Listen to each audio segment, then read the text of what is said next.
vamos passar para a exposição da palavra do nosso Deus. Nós estamos em uma série de exposições na porção das Escrituras encontrada no Evangelho de Mateus, que ficou conhecido como o Sermão do Monte. E nós estamos justamente nessa série onde nós estamos vendo os princípios e valores do reino dos céus. É sobre isso que o Senhor Jesus está falando aqui. E hoje, especificamente, nós vamos meditar no capítulo 5, do verso 27 a 30.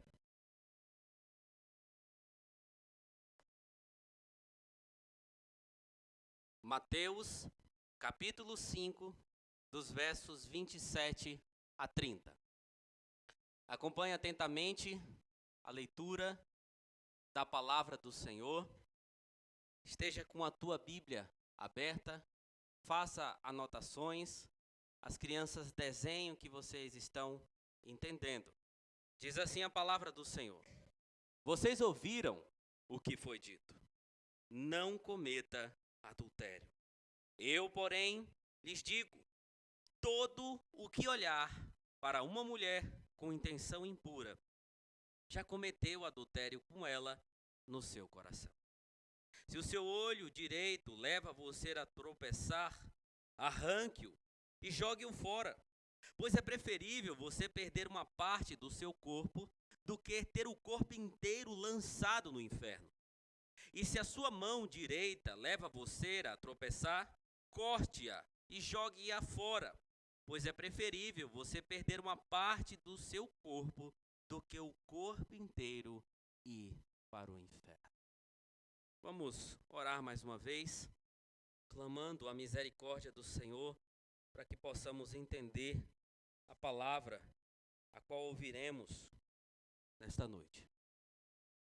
Ó Senhor Deus, Todo-Poderoso, gracioso, compassivo, nós rogamos a Ti que fale ao nosso coração mais uma vez nesta noite, por meio da Tua palavra, por meio do Teu Evangelho, no agir do Teu Espírito Santo. Ajuda, ó Deus, a compreender que todo pecado é problema do coração. E apesar de muitas vezes não praticá-lo externamente, internamente nós já cometemos pecado contra o Senhor, quando cobiçamos aquilo que o Senhor proíbe. Ajuda-nos não só a compreender, ó Deus, mas nos arrepender de pecados que eventualmente estamos cometendo desta maneira.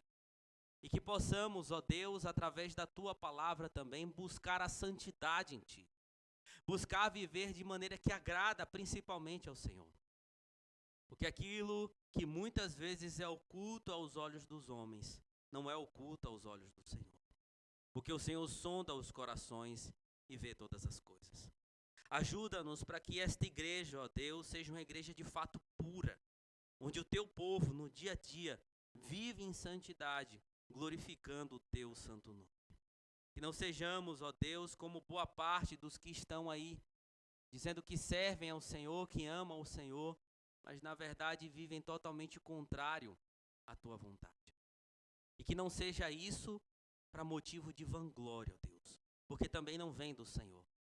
Mas que, de fato, as nossas ações, buscando viver em santidade, no poder de Cristo, nos méritos e na força dEle, nos leve, acima de tudo, a honrar e glorificar o Teu santo nome. Ajuda-nos, convence-nos, transforma-nos, em nome de Jesus, nosso Salvador. Amém. Irmãos, no ano de 1997, o grupo de pagode Só Pra Contrariar fez o lançamento da música Depois do Prazer. A música que tocou em todas as estações de rádio no Brasil afora. E essa é uma música que romantiza, incita a infidelidade. Afinal, fala de alguém que mesmo já estando com uma pessoa, pense outra. Afirmando que, apesar disso, o corpo faz e a alma perdoa. 11 anos depois, no ano de 2008, o grupo Sorriso Maroto lançou uma música intitulada Tenho Medo, que conta a história de alguém que estava comprometido, mas se apaixonou indevidamente por uma amiga. Enquanto estava com uma, desejava a outra, expressando que sonhava em consumar aquele pecado e dizendo que Deus me perdoe se isso for errado. Sim, queridos, tais músicas, assim como muitas que romantizam a infidelidade e adultério nos nossos dias, são retratos de uma sociedade que está afundada nas mazelas do pecado. Só que, ao ouvi-las, alguém pode questionar se de fato essas músicas carregam uma infidelidade real. Afinal, expressam apenas paixões parcialmente ocultas, sentimentos e desejos reprimidos. Assim como, infelizmente, acontece no coração de muitas pessoas. E a resposta para essa indagação está no texto que nós acabamos de ler. É neste texto que Jesus ensinará que apenas o desejar, o cobiçar no coração, já é caracterizado como adultério e infidelidade. Irmãos, a partir do verso 17 do capítulo 5, Cristo afirma que ele não veio revogar a lei, mas cumpri-la de maneira perfeita. Ele também ensina aos seus discípulos que cumprir a lei é ter uma vida justa, algo que estava muito além do que era visto e praticado pelos escribas e fariseus, que eram meramente religiosos.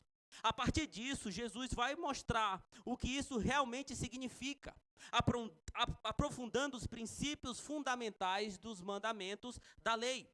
E nós vimos dos versos 21 a 26 que ele tratou sobre o sexto mandamento.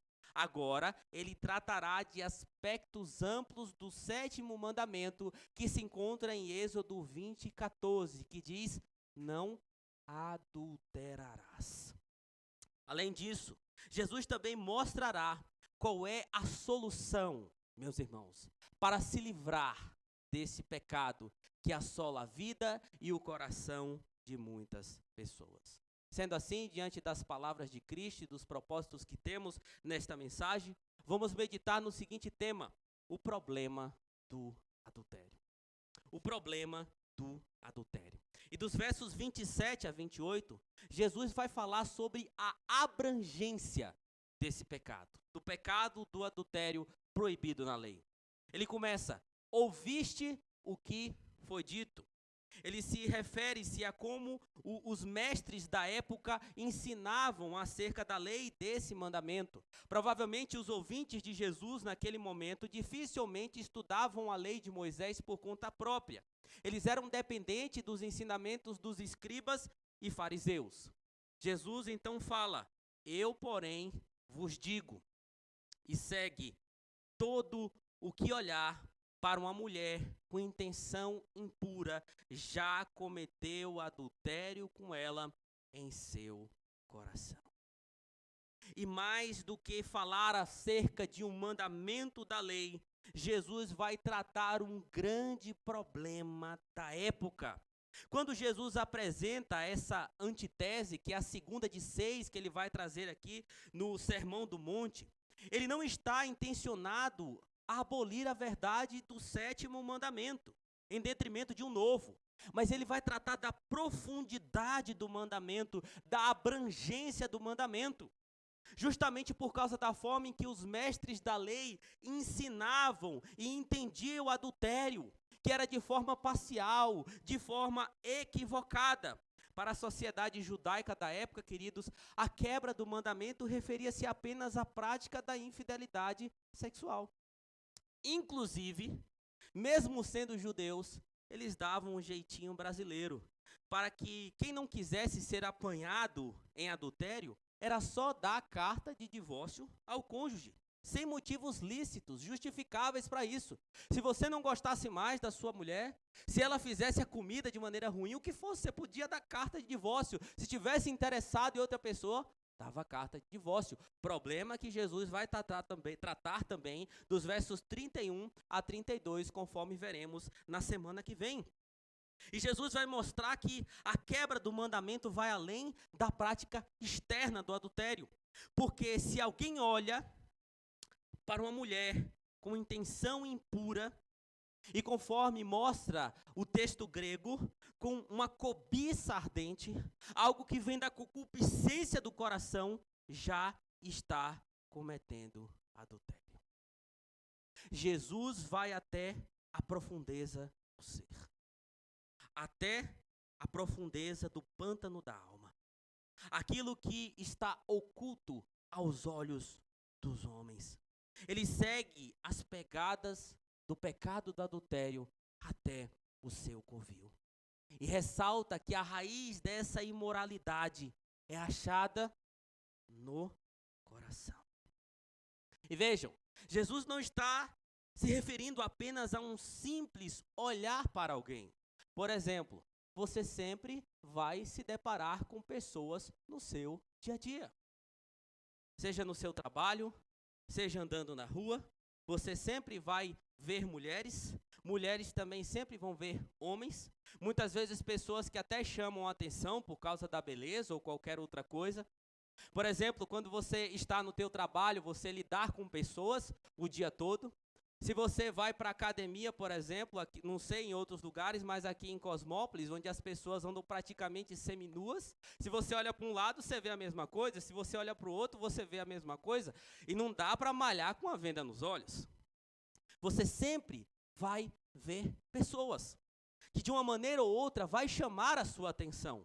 E veja, não é nem errado você admirar a beleza de uma pessoa, não é isso.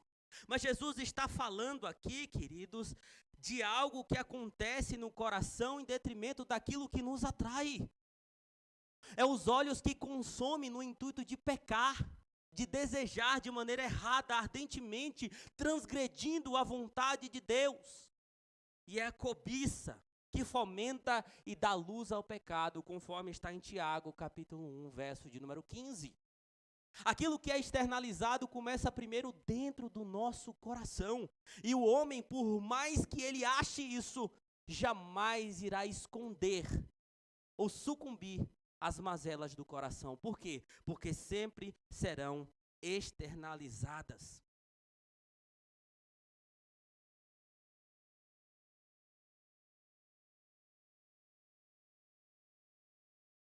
Nada do que é do seu próximo, nem a mulher, nem os bens, nada. Um grande problema que vem acontecendo, meus irmãos, desde o primórdio da humanidade e infelizmente no meio daqueles que são povo de Deus. Qual foi o pecado de Eva? A Bíblia diz que Eva, depois de um diálogo pecaminoso com a serpente, olhou para o fruto, cobiçou o fruto, porque viu que o fruto era bom. Não era nada, era uma desgraça. Mas ela, porque estava tomada pela cobiça do pecado, pegou o fruto proibido pelo Senhor, comeu e deu ao seu marido. A mulher de Ló estava fugindo e não era para olhar para trás. Mas ela olhou. E o problema não foi o simples olhar, mas é porque o coração dela, por mais que Deus tivesse dado liberdade, ainda tinha ficado em Sodoma e Gomorra.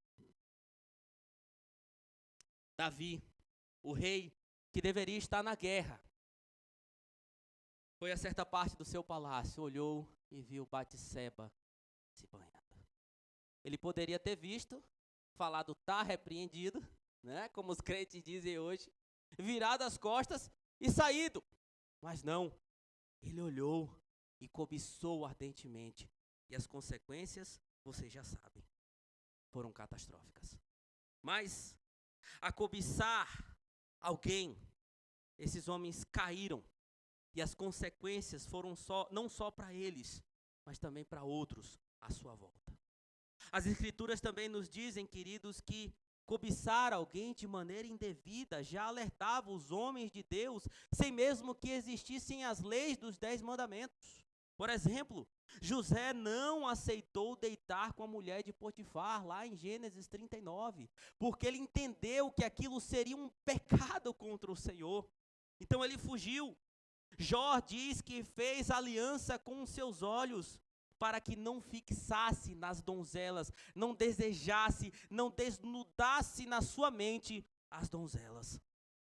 Mesmo sem lei, porque provavelmente Jó foi escrito antes do Decálogo, assim, alguns estudiosos acreditam, essa situação, na verdade, da vida de Jó, provavelmente aconteceu antes dos 10 mandamentos. Mesmo assim, já tinha-se essa noção do perigo de cobiçar e abraçar aquilo que Deus não permite. Mas esse não é apenas um problema do passado. Jesus não está aqui trazendo uma intempestividade, um anacronismo, mas também é um problema dos dias atuais. Por quê? Porque muitos homens e mulheres cobiçam quem não deveriam cobiçar, de maneira que não deveriam cobiçar. Hoje em dia, por exemplo, todos têm fácil acesso por meio de aparelhos como celular, televisão e outros a um banquete sensual. Pessoas seminuas são vistas a todo tempo quando você pega o celular, quando você liga uma televisão. E assim então a cobiça do coração se mistura com isso e muitos infelizmente abraçam e passam a desejar desenfreadamente quem não deveriam. Além do desejo impuro, momentâneo, que acontece também quando você olha com uma pessoa na rua, ou no teu trabalho, ou em qualquer outro ambiente, muitos fantasiam uma vida de adultério com outras pessoas. Quer ver como isso infelizmente acontece? Às vezes alguém está com problema no casamento, no relacionamento. E na mente dessa pessoa, a melhor forma de resolver é começar a fomentar no coração desejos pecaminosos. Aí olha para uma colega, para um colega, para uma amiga, para um amigo, alguém conhecido, e começa a fantasiar no coração uma vida dupla com aquela pessoa. Como se isso fosse um escape para o problema do casamento. Outros lembram de pessoas que se relacionaram no passado, um namorado, uma namorada do passado, alguém que se relacionou brevemente e diz assim: eu deveria ter ficado com outra pessoa, porque ela não fazia isso. Aí começa a criar no coração uma vida que poderia ter, com prazeres que poderiam ter, olhando para o passado. E sabe qual é o problema? Que além de pecar, se sentem confortáveis.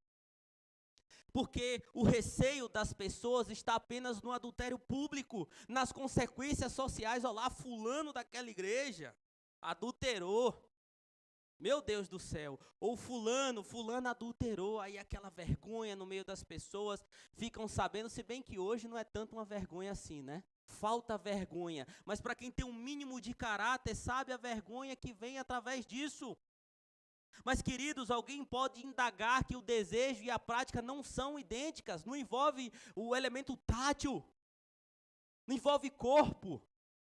Mas, queridos, o que Jesus está dizendo aqui é que, diante de Deus, são pecados equivalentes. É a mesma coisa de cometer um adultério na prática. Basta pensar.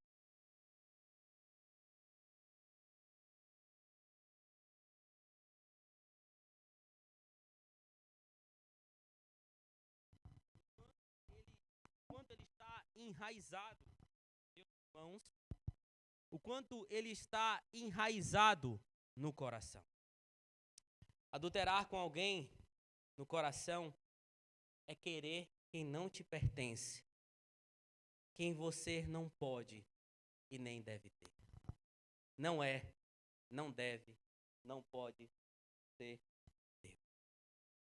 Mas é um problema tão grave, um problema tão obscuro, que quando você para pensar, na verdade, essa cobiça desenfreada, adúltera, é você olhar para pessoas que foram criadas à imagem e semelhança de Deus e cobiçá-las como um mero instrumento de prazer pessoal.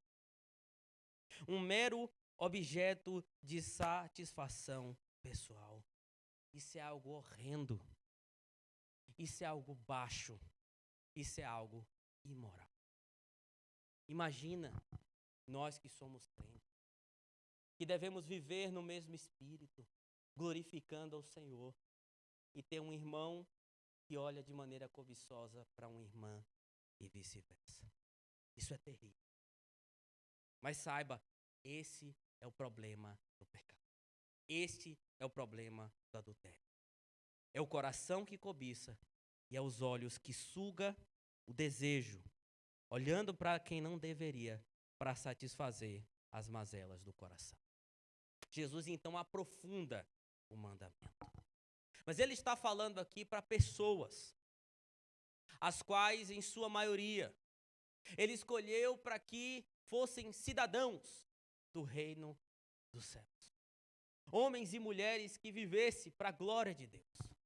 Então Jesus não apenas mostra o problema do pecado, mas também como lidar com o pecado. Porque os verdadeiros cidadãos do reino de Deus adquirem os princípios e valores desse reino e colocam em prática.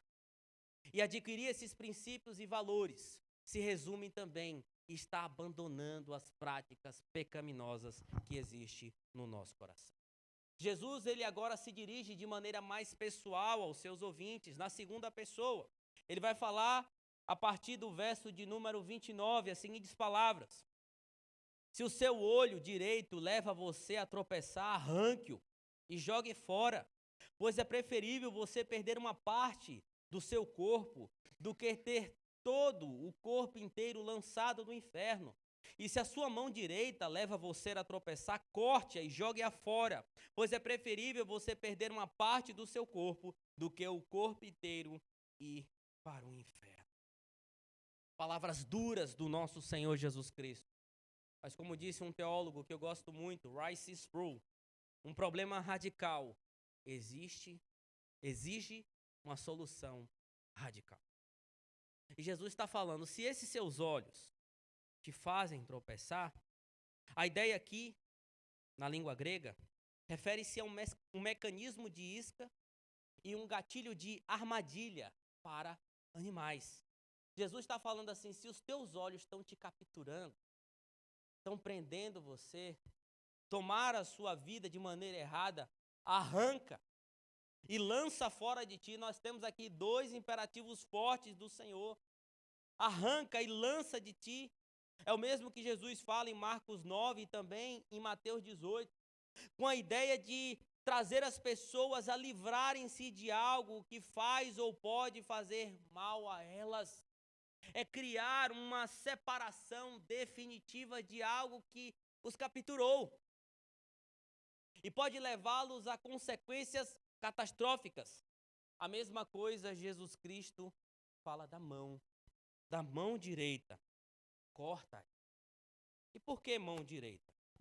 A expressão aqui, grega, ela é similar a uma expressão idiomática aramaica da época. Lembrem-se que na época de Jesus, o povo judeu dificilmente falava o hebraico. A língua oficial era o aramaico. E quando essa expressão era dita, assim como está no texto, trazia uma ideia de parar de roubar. E por que Jesus fala isso aqui? É bem provável que Jesus esteja se referindo ao adultério do coração como um roubo. Por quê? Porque adultério envolve roubo. Rouba-se o companheiro de outra pessoa no seu coração. O resultado da cobiça é buscar aquilo que não te pertence, mas pertence a outra pessoa. Ou seja, não é só a quebra do 7º mandamento, do 10º mandamento, mas também do 8º mandamento. Olha que coisa até. Mas então, será que Jesus de fato aqui está exigindo a automutilação? Você tem que fazer isso mesmo? Chegar em casa hoje, arrancar os seus olhos? Arrancar a tua mão direita? Não, queridos. E o que é que Jesus está dizendo então com isso aqui? Apenas isso. Nós temos que lidar radicalmente com um pecado que nos faz transgredir a lei do Senhor. Jesus não está sendo literal, mas dizendo assim, vocês devem se afastar, arrancar da vida de vocês isso que tem feito vocês pecarem.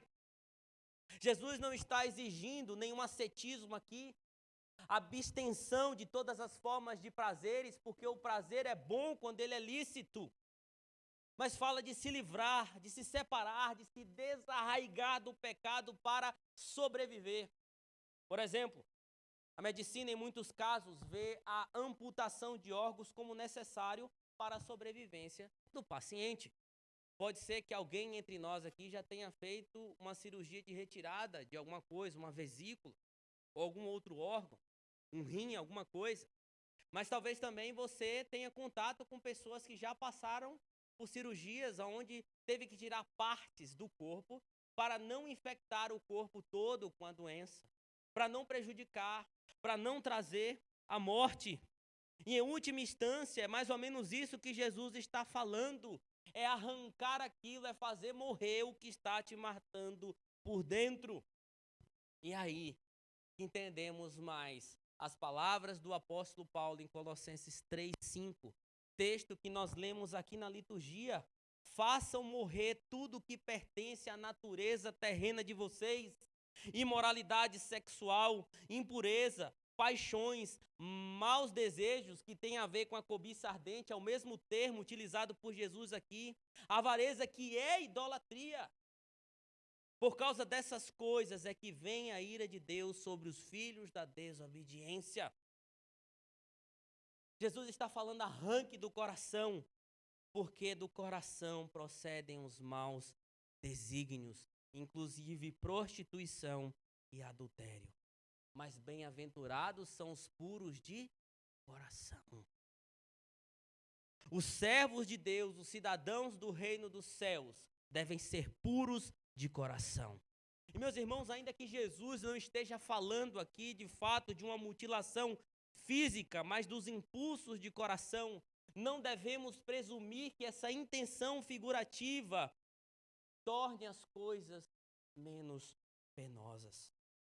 Você sabe que há partes no teu coração, afetos, hábitos, valores, relacionamentos que são contra a palavra de Deus e você tem dificuldade de se livrar, de deixar para trás, de se arrepender. Nós muitas vezes temos dentro do nosso coração pecados de estimação. Ah, Deus, mas está aqui guardado. Eu não estou sentindo que está me fazendo muito mal. Isso não vai me deixar de ser diante de ti um servo ou um filho, não vai me desqualificar diante do Senhor. Mas o Senhor está abominando as nossas. Aquilo que está no profundo do coração, você sabe. E o que o Senhor exige de nós é: corta, lance fora. O que está dentro, mas também o que fomenta o teu pecado. Se o celular te faz pecar contra o Senhor, joga fora. O celular está caro, mas joga fora. O tablet, a conversa com um colega de trabalho, para de conversar. Se está fomentando no teu coração aquilo que desagrada ao Senhor com qualquer outra pessoa, se os teus olhos estão contemplando aquilo que fomenta o pecado no teu coração, lança fora. Qualquer outra coisa, lance fora. É algo radical. É isso que o Senhor exige por nós. Mas aqui está também um princípio muito claro: é possível vencer o pecado. É possível. Jesus está dando essa diretriz. Busque o arrependimento, entre no processo de arrependimento, reconheça diante do Senhor o seu pecado, se entristeça por causa do seu pecado. Não fique se alegrando o seu pecado, mas se entristeça, conforme ensina Paulo em 2 Coríntios 7:10, e mude a tua conduta, produzindo frutos dignos de arrependimento. Jay Adams, um estudioso das Sagradas Escrituras, ele identificou na Bíblia que quando existe o mandamento de abandonar pecados, não se trata apenas de deixar para lá, mas também de passar a agir da maneira correta, que agrada ao Senhor, substituindo o erro pelo que é certo, a mentira pela verdade. E o que o Senhor está dizendo é: devemos matar os amores rivais no nosso coração como adultério, colocando o amor maior em primeiro lugar, que é a obediência ao único e verdadeiro Deus. Mesmo que seja difícil, meu irmão e minha irmã, lute no presente com os olhos no futuro, como fez Moisés. Lá em Hebreus capítulo 11, dos versos 24 a 26, diz que pela fé Moisés, sendo homem feito, recusou ser chamado filho da filha de Faraó, preferindo ser maltratado junto com o povo de Deus, a usufruir dos prazeres transitórios do pecado. Ele entendeu que ser desprezado por causa de Cristo era a maior riqueza, maior do que os tesouros do Egito, porque ele contemplava a recompensa. Qualquer recompensa que você tem com o pecado neste mundo, que é rápida, não se compara à recompensa que temos na vida eterna. Prazeres momentâneos não se compara ao que nós recebemos já de Cristo e receberemos na vida eterna. Mas acima de tudo e em última instância, confie no agir do Senhor Jesus Cristo. A gente fala assim, arranque o pecado, vença o pecado. Mas biblicamente, nós precisamos ter isso muito claro. Nunca será pela nossa força. Nunca será pelo nosso mero agir. Não depende de quem quer, de quem corre atrás. Nós não somos fortes o suficiente, mas teve alguém que venceu o pecado. E porque ele venceu o pecado, ele nos capacita a vencer o pecado todos os dias, conforme também lemos na liturgia.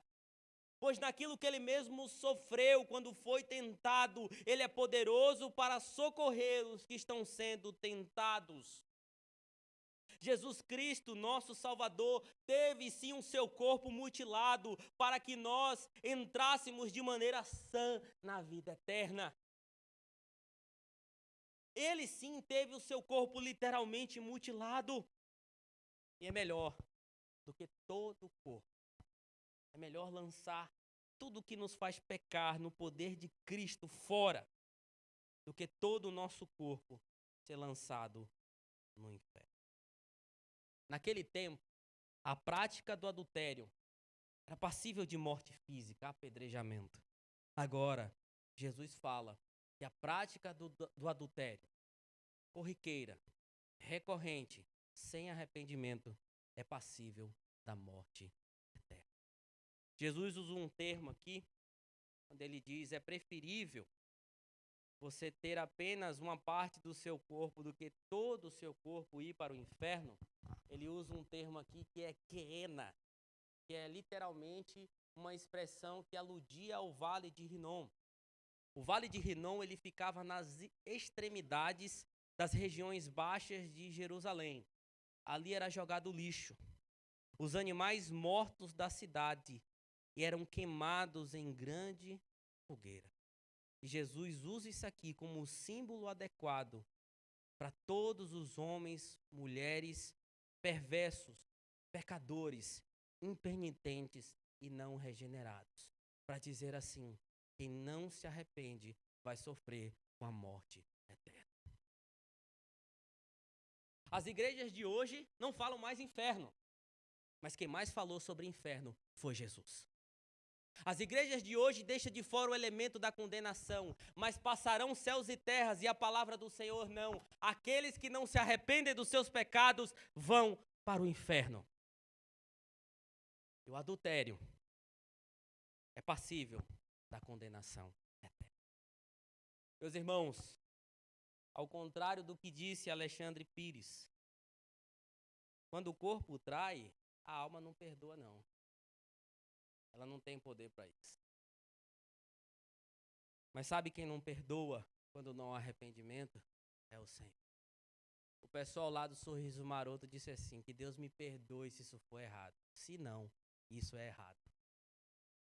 E vai ter a condenação do Senhor. Não romantize adultério. Não ame o adultério. Não quebre o pensamento.